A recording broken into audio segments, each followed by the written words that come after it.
Welcome back. You probably know Steve Hartman from his on-the-road stories on the CBS Evening News, the ones that often restore my, and I'll bet your, faith in humanity.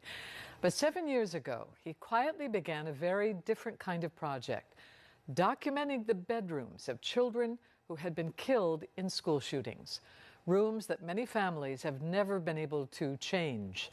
That project became ultimately the documentary film All the Empty Rooms.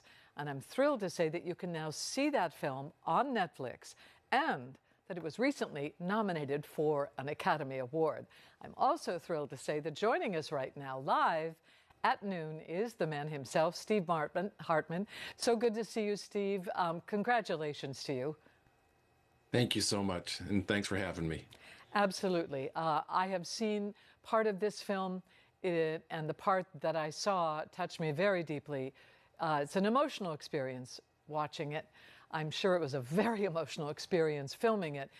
What did you find in the end? What is it about an empty bedroom that says what you can't just write in an essay, or that you yourself couldn't just talk about? Yeah, you stand in these rooms, and on every wall and on every flat surface is a reminder of the child that was lost. And many of these bedrooms, as you said, have been preserved, often for years. And I think when we see the coverage of a school shooting, and we typically show the face of the kid and give their age and maybe one thing that they were interested in, and that's it. And I had a colleague tell me, I can see a picture of a kid who died in a school shooting and it's somebody else's kid. But you show me the bedroom and all of a sudden it's my kid. And that's really the goal of the film, is to make people realize this could happen to anybody, and we need to restore our nation's empathy on this issue.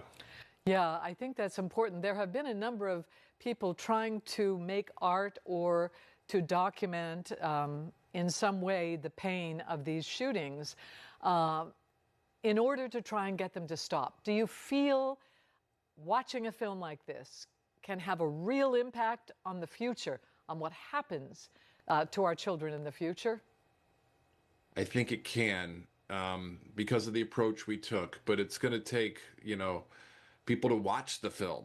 And, if the film just sits around and nobody takes a look at it, then the tree fell in the forest and no one heard a sound. But I think if we can let Americans stand in those bedrooms and feel what the parents feel, I think, we do have a shot of maybe making some progress, reaching some compromise on this really intransigent issue.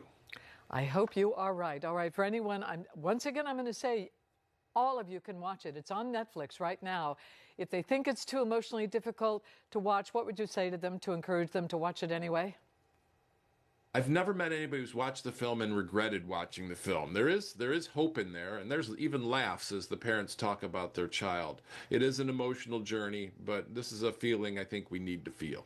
All right. I am rooting for you in this film, Steve Hartman. I thank you so much for putting in the hours of time to make it. I think it's monumental. And thank you for joining us. Thank you so much. Absolutely.